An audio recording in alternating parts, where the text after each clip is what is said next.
You can increase your productivity by 5 or 10 times overnight by putting the 3 methods into action that I'm going to give you in my free course. So go download it right now by clicking the link just below here. How do you get an emotional reaction and then regain control of it so you don't have to stay in it? That's what this video is about, and I'm going to give you the recipe for that.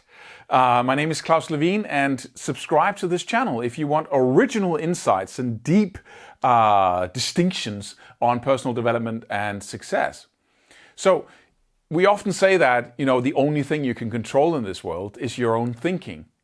Which is just ridiculous, right?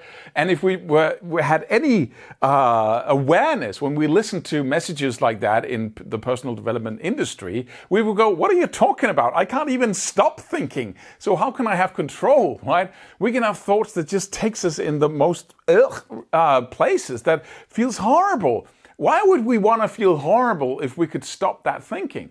We don't have control. But we can get to a place where we have more control, where we have a huge amount of influence, really. But we have to stop first the notion that we can control anything. You really have to. Because if that's what you think, you're going to feel bad every time you lose control, right? You're going to say, I've been practicing this positive thinking thing for years now, and I still don't have control. And I should have, because you can have. That's the assumption. But you can't. But if you start working on influencing your emotions and your thoughts, you actually have a fair chance of getting to a point where you think that is a reality in you. So let's talk about how do you react when an emotion hits you, because it hits you. The parts of the brain that produces emotions are much faster than the parts of the brain that produces thought. So it's not true that any emotion starts with a thought. It can. The top level of the brain has thoughts and abstractions and ideas and visions and all kinds of stuff, right? We can create all kinds of realities up here that the lower parts, the mammal brain, is then reacting emotionally to. But if you are in an environment where something happens and you react to it emotionally, you don't have to first interpret what is going on. That happens so rapidly by the lower parts of the brain, and an emotional reaction comes without you having any chance of controlling anything. See, here's the next problem. Now you have hormones squirting through your bloodstream. Your whole chemistry changes because now you're fearful, or now you're sad, or now you're appalled, or whatever the emotional reaction is. And that is a chemical reaction in the brain and body. And now the frontal lobes, which has all the words and all the thoughts and all the ability to think different things and imagine different things and get pictures in your mind, that part of the brain is deeply influenced by that emotional reaction. So you're struggling to gain control because there is none. That's a fact.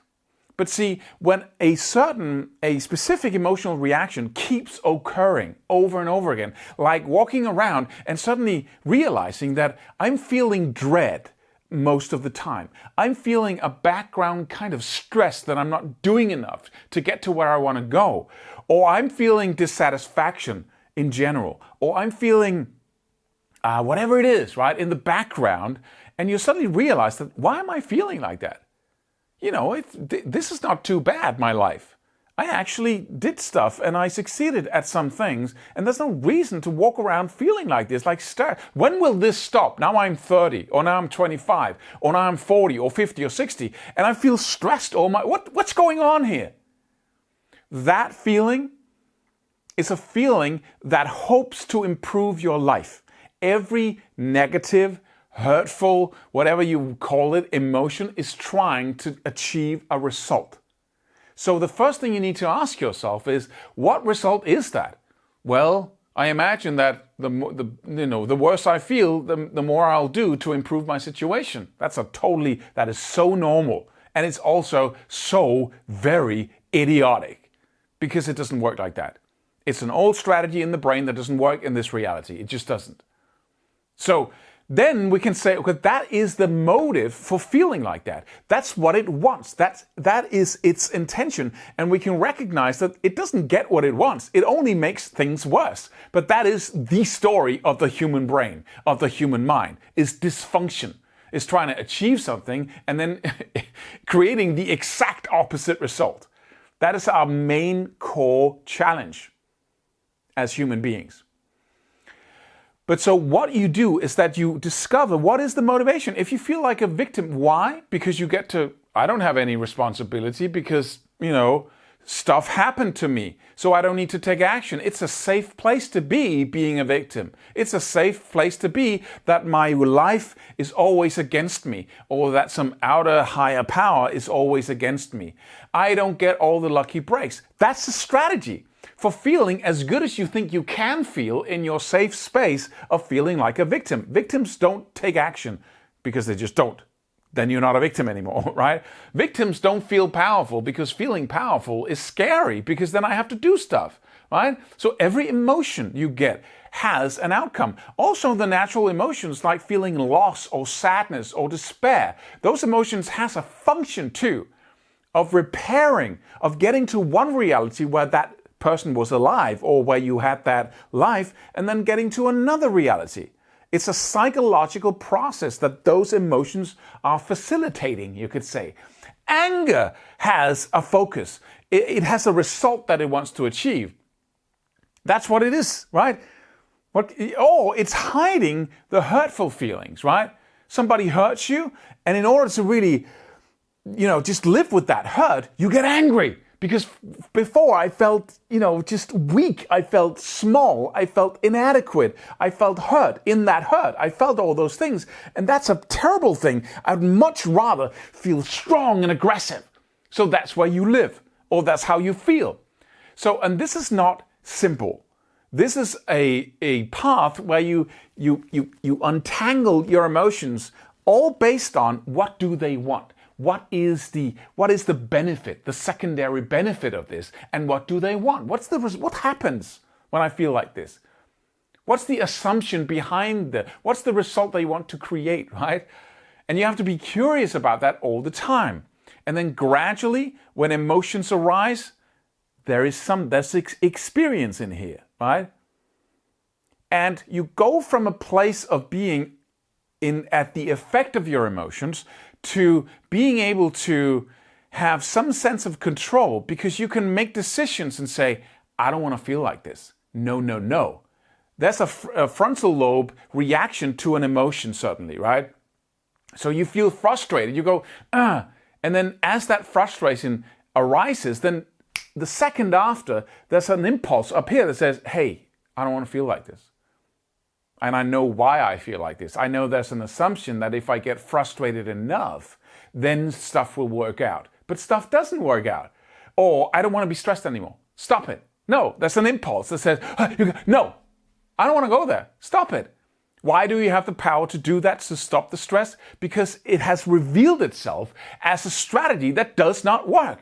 I cannot build an amazing life by feeling stressed. It doesn't happen. I can't. It's not possible.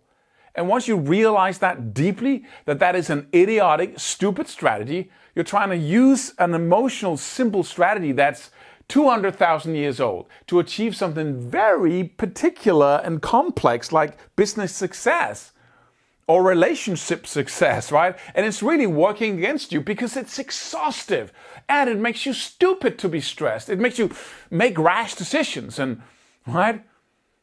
And once you really, and it's also about getting really tired of it, right? It's just worn out by stress, or worn out by frustration, or worn out by feeling bad about not achieving enough. And then you just go, rah! I don't want to feel like that anymore. I'm sick and tired of it. There, you're ready to investigate. What is this about? What is it trying to achieve? And where's the dysfunction? So you can say, I don't want that. And it's a simple choice at that point. It really is. But it's not a simple choice if you think that your emotions are a reflection of what goes on in your outer world. So go into this. This seems like, oh, this is psycho. I just want, financial success, Claus, but that's the engine. You need to be involved in what is going on here. There's no way around it. Once you know your emotional reactions in different situations and your overall background emotions, and you know why they're there, what's their intention, what results are they trying to produce, then you can say, no, you don't work. It doesn't work feeling stressed all the time. This works, right? Feeling enthusiastic, charging at what I want, clearing my mind of those emotions. It's all about that. You think it works. No, I don't. Yes, you do. It's just unconscious at this point. I know this wasn't the simple answer you could hope for, but there isn't one. This is about really trying to figure out what's the intention behind this? What is it trying to do? And then you take control instead of the emotion. That's the way out of it. And then you get better and better and better at it, and you get better at taking second-to-second responsibility for how you feel. And that's really the key to having an ambitious life, wanting a lot of different results without feeling bad about it. And feeling good all the time, or most of the time. I hope to see you in the next video. This is so much fun. See you then.